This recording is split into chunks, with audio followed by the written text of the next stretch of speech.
Joining me now is FRC's own Executive Vice President, and he is a founding member of the Army's elite Delta Force, Lieutenant General Jerry Boykin. Spent 36 and a half years in the United States Army, and he joins me now to talk about not only his own reflections on Veterans Day, but how it may be veterans that have the ability to get our nation's military back on track. General, welcome back to Washington Watch. Thank you very much, Tony. It's good to be back with you. Hey, and by the way, you know what yesterday was, right? It was the birthday of the Marine Corps, and I was going to bring that up. Yeah, you didn't call and wish me happy birthday. Well, you don't know that I didn't call. You didn't talk to me, but I may have called.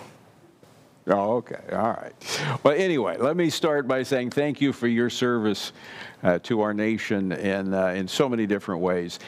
Let's start with your thoughts on Secretary Pompeo's comments last night. We just heard about how the Middle East is less secure under the policies of the Biden administration.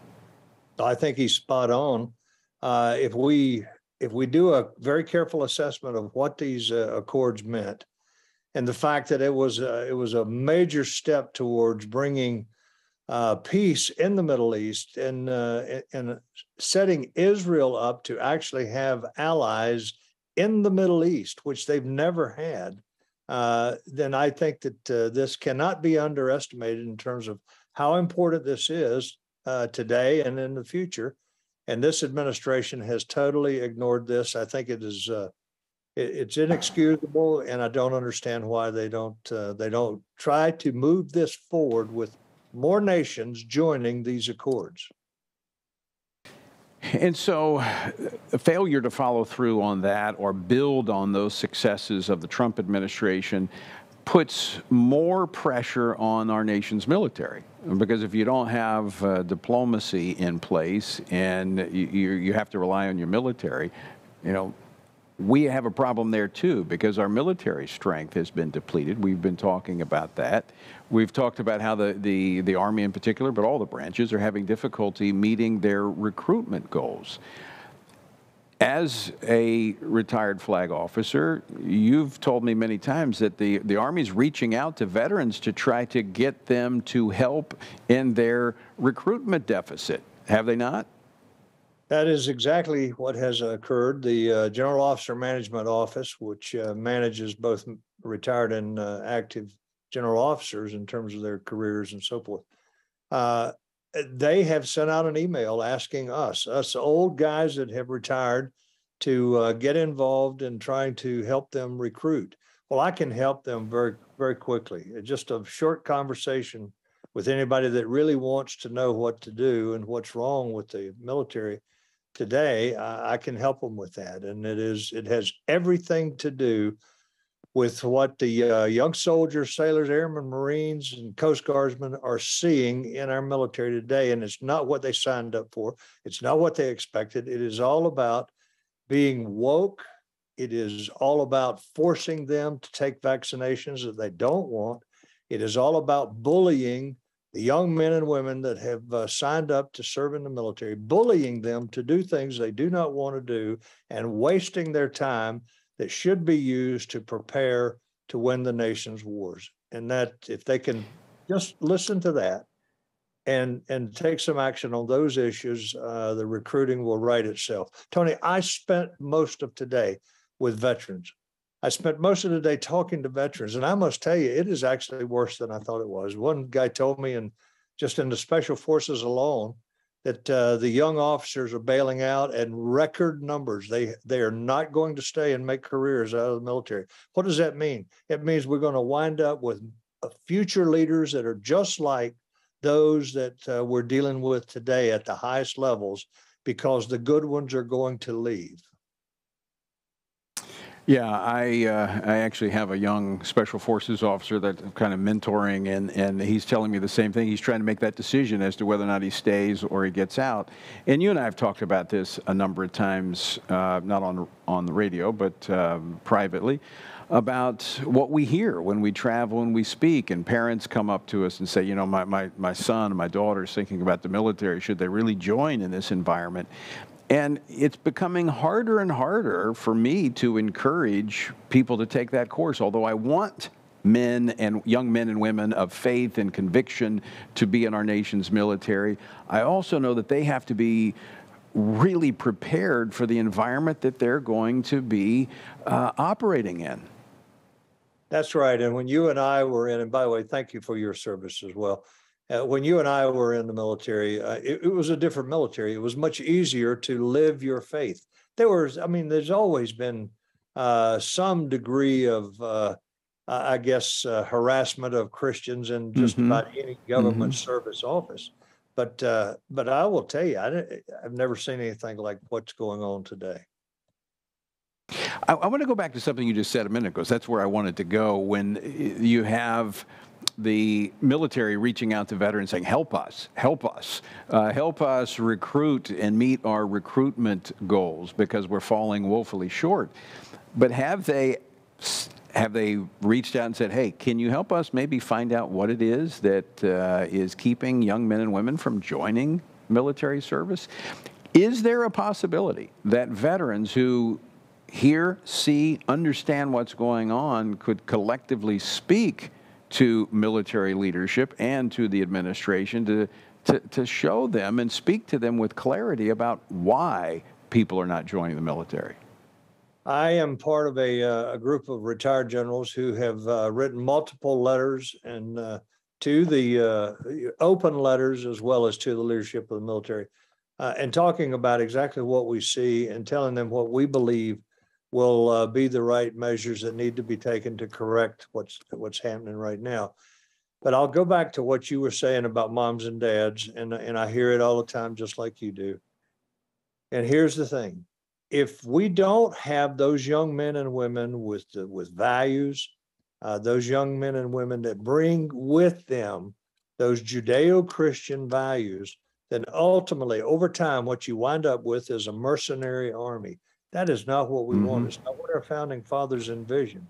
It would be a professional military that would be able to win the nation's wars. And right now, we're headed in the wrong direction on that issue. Yeah, and that's so important. And it's not just military. Today's Veterans Day, so we're talking about the military, but the same thing for first responders, for law enforcement.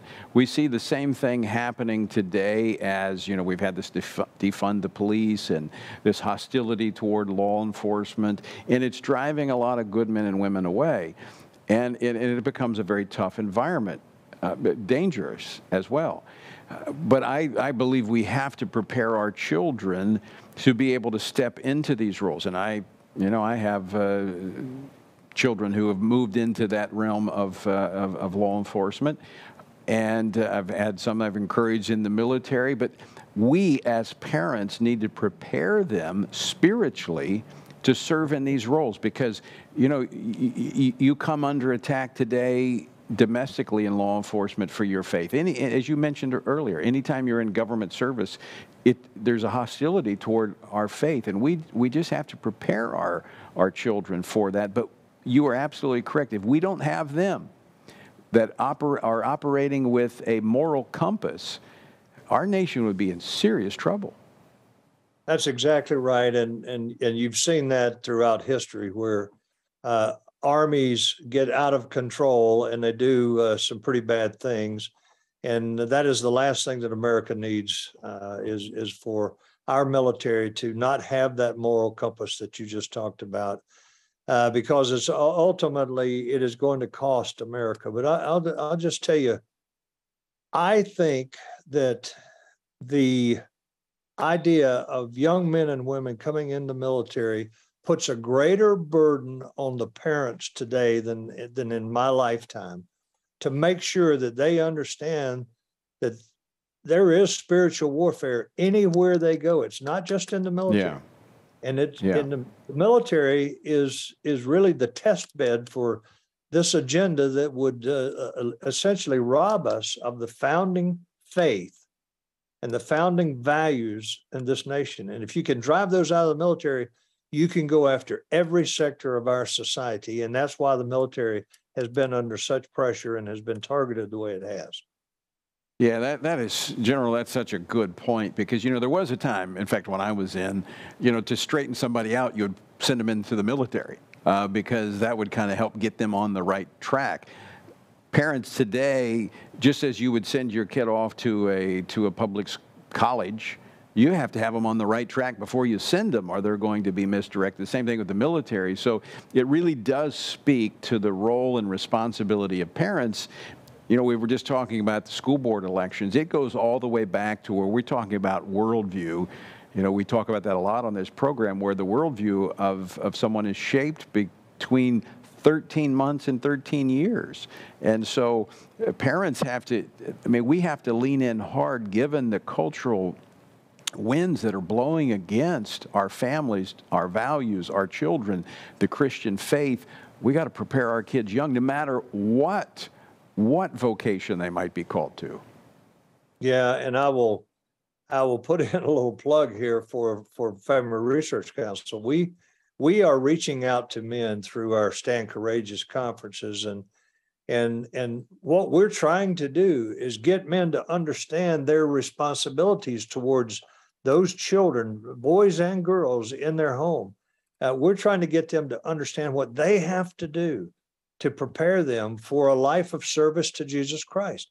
But that must be recognized, that the further this goes in the military, the quicker it's going to be all over our society. And you're going to be looking around to see where's the last bastion of resistance. Yeah. Well, I think a safe assumption right now is that there are no safe places anymore in our culture for people of faith unless they're prepared. And if you're prepared in your walk with the Lord Jesus Christ, then every place is safe. But if you're not prepared to know why you believe what you believe, and you're not committed to that faith, then there are no safe spaces. By the way, before I move on to, we're almost out of time, you mentioned Stand Courageous. We have a Stand Courageous conference coming up. Where at, and how can people find out more about it? Yeah, we've got one coming up after the first of the year. I think it's in March. And all they have to do is go to frc.org or Stand Courageous.